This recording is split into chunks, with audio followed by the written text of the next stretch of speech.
উনিও কিন্তু এই পশ্চিমবাংলার লক্ষ্মী ভান্ডারের আগে উনিও প্রোগ্রাম করেছে।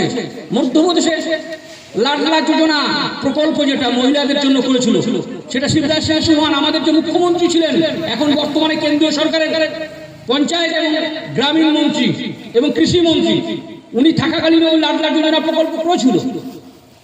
তো এই ভাতা ভান্ডারের বিরোধিতা করছি না আমরা। আমাদের বিজেপি সরকার আসতেই এই অন্নপূর্ণা ভান্ডার, যেটা লক্ষ্মী ভান্ডার আছে, অন্নপূর্ণা ভান্ডার মহিলাদের জন্য 3000 টাকা আমরা করবো, এটা আমরা প্রতিজ্ঞা করেছি। মেয়েদের ফ্রিতে আর কি, মহিলাদের ফ্রিতে বাসে যাতায়াতের জন্য কোনো পয়সা লাগবে না, তার একটা ব্যবস্থা করা। সরকারি চাকরিতে মহিলাদের জন্য 33% সংরক্ষণ, এত সুন্দর ব্যবস্থাপনা করেছে বিজেপি সরকার আসতেই।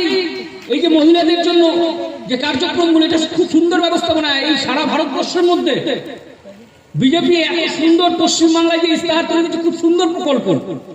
এবং সরকারি চাকরির ক্ষেত্রে কি বলছে, সরকারি কর্মচারীদের, এটা আগেই বলেছিল অমিত শাহজি, দক্ষিণ 24 পরগনা কোনো একটা জনসভায় গিয়েনি পরিবর্তন যাত্রাতে, যে সরকার আসলেই, বিজেপি সরকার আসলে 45 দিনের মাথায় যে ডিএ, সরকারি কর্মচারীদের যে ডিএ, সে ডিএ পর্যন্ত দেবে 45 দিনের মাথায়, পুরো পেমেন্ট করে দেবে।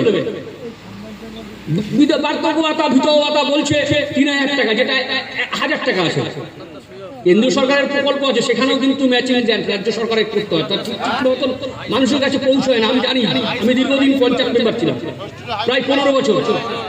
এই 30 বছর ধরে আমি জানি এই বার্ধক্য ভাতা, বিধবা ভাতার ক্ষেত্রে রাজ্য সরকারের ম্যাচিং সেই টাকা ঠিকভাবে ম্যাচ করে না, যার জন্য মানুষেরা যাদের নাম আছে বার্ধক্য ভাতা, বিধবা ভাতা, সেই টাকা ঠিক মতো পৌঁছয় না। পশ্চিমবাংলার ফান্ড নেই ঠিকভাবে, কারণ ফান্ডটা কি করে থাকবে? এখানে কোনো শিল্প কলকারখানা নেই, যারা ট্যাক্সেশন আসে না আর কি। কারণ এই 15 বছরের তৃণমূল জমানা বা 34 বছরের বাম জমানা সব শেষ করে দিয়েছে। যে কয়টি শিল্প কলকারখানা ছিল, সেই শিল্প কলকারখানা 6000-এর উপর শিল্প কলকারখানা সব বাইরে চলে যাবে।